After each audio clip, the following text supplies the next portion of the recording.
If you are new to equipped lifting, or if you've been around for a while, you've probably seen Bryce Krawcheck and Calgary Barbells videos on equipped lifting.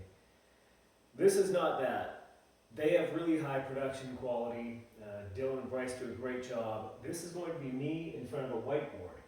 Now, this little mini series is going to be useful, I think, for people if they're new to equipped lifting, but also to just kind of give a general framework for how equipment kind of works and the different ways you can structure a prep. We're about it's the end of December and Nationals is in mid-March, so we're about, 10 weeks or something from Nationals. So I thought it'd be a good kind of spot to show what a prep can look like. Now, with all of this, you kind of have to not totally throw aside what you know with raw lifting, but try to think in more general terms than with raw. Let's get started. So specificity is at the center of this thing. That's why it is in all caps, nice and big for you to see. Specificity, both in equipped and raw lifting, is really important.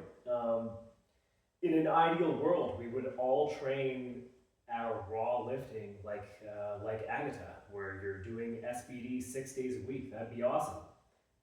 In an ideal world, we would train triples or less because they're high specificity, and we would do everything as close to competition equipment and competition technique, and we would just be trying to hammer away that highly specific motor pattern with highly specific loads, and that's all we would do. In reality, that's just not really doable. For your raw lifting, maybe you run into tendon issues, maybe you just can't handle it, maybe mentally you just can't handle it. But the same goes for equipped lifting, and even more so to a larger degree. In equipment, if you are wearing very tight equipment, like most equipped lifters are after a year or so, you can't really get away with more than, in a shirt, probably a single to a touch. In a squat suit, maybe a double, maybe a triple if you're really pushing it. One of those might be high.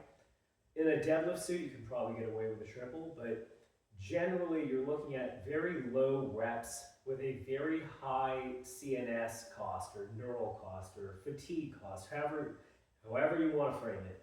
You're going to have to be forced to use heavy loads to actually touch your chest or hit depth, and you're not going to be getting much reward for that cost.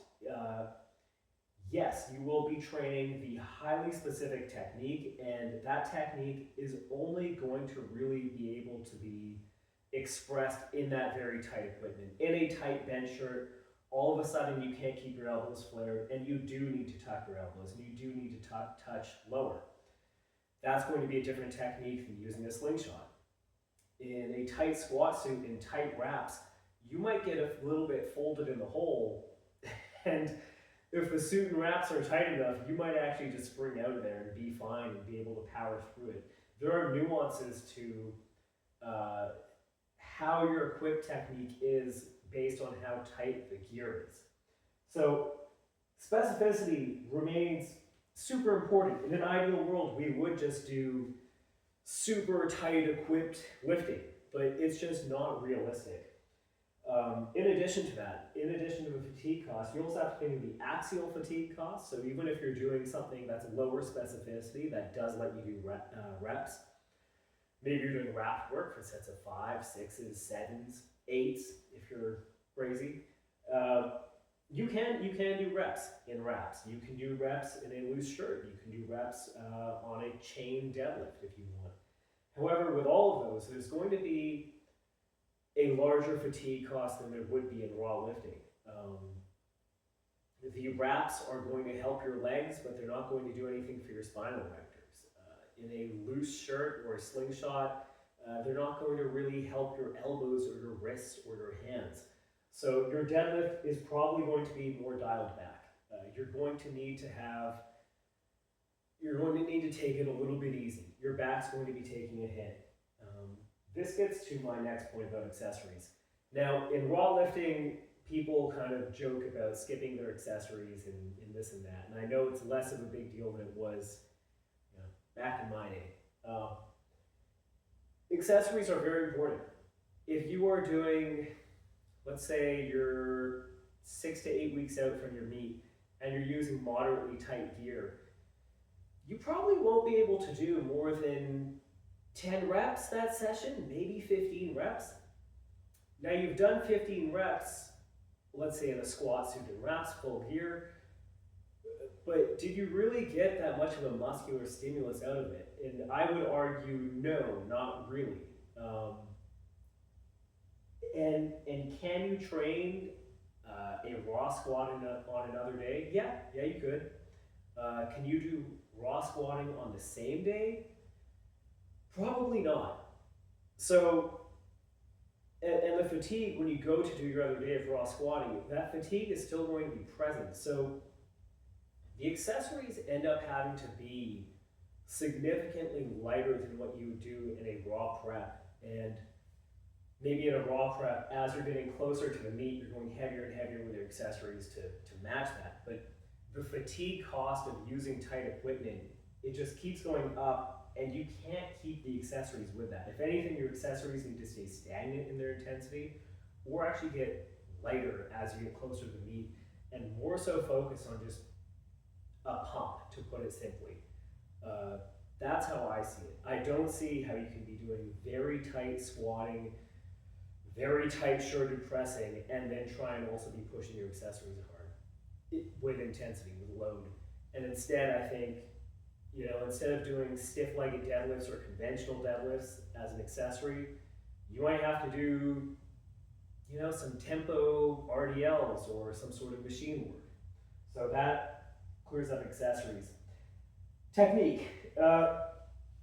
In raw lifting, I think you can get away with what a lot of people would call inefficiencies. Knees caving in a squat, I don't think is actually inherently a bad thing. Or your elbows flaring a little bit early, I don't think that's inherently a bad thing in raw lifting.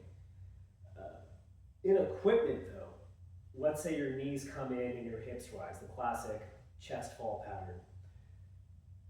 In equipment, you likely will not be able to grind out the rest of the rep using your erectors. It's just going to be too heavy. If you're a raw squatter squatting 200 keys and all of a sudden you've got 275 on the bar or 300, your erectors likely will not be able to save you if you do get that chest fall pattern. So for that reason, you do need to have more textbook or cliche or standard technique where the knees are staying forward, where you are focusing on really a very stiff back position. You're not letting it ramp. Whereas in raw lifting, I don't think these are inherently bad things. I think there are a lot of top lifters who do better and can lift more because of these inefficiencies. So your technique does need to be textbook. The other thing, mental. Are you ready? Are you ready for the platform? This kind of also gets into the last thing there, newbies versus experienced lifters. An experienced lifter, I've been in equipment now for about 10 years, and heading into this meet, I will probably only wear my comp suit twice, and I'll be fine. I could probably get away with only trying to touch a couple times and be okay. Whereas if you're more novice to the equipment, you want to have lots of reps and experience in the equipment, and that's going to frame your entire training cycle. You have to move backwards off of that. For me, I only need a couple exposures in that comp suit. It's such a high fatigue cost, and my technique is pretty good in a squat suit. So instead of that, I'm going to be spending weeks in a looser suit, straps down to reduce the load. If it straps up, I'll have to use more load, which is more fatigue cost. It's higher specificity, but again, I don't think I need that higher specificity. Whereas if you're a newer lifter, you probably do want to be in your comp suit every week for 8 weeks, something like that. The frequency, specificity, what else do I have there? Intensity. total exposures, and the tightness. All those things are going to be dependent on how experienced you are. We could keep going here, but you could use hard boards, like wooden boards, instead of wraps. If you're a newbie lifter, you probably want hard boards as some sort of feedback, as some sort of way to get an idea of where you are. If you're a new lifter, you probably should be always trying to do full reps. You just, the entire training cycle has to be structured differently based on how tight the equipment is.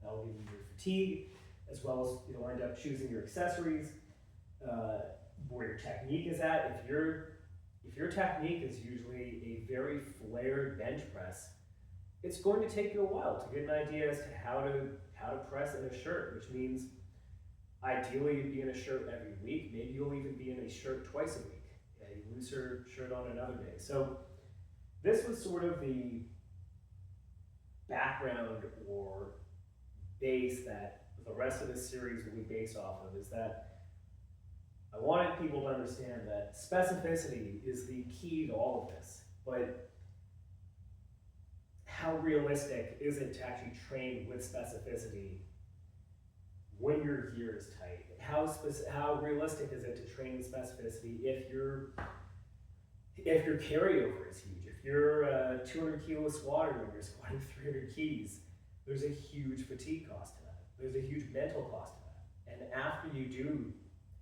whatever it is, in a loose suit, maybe 250 for reps, your back's going to be torched. Your legs probably not actually worked. So now you have to structure an entire training cycle around these variables.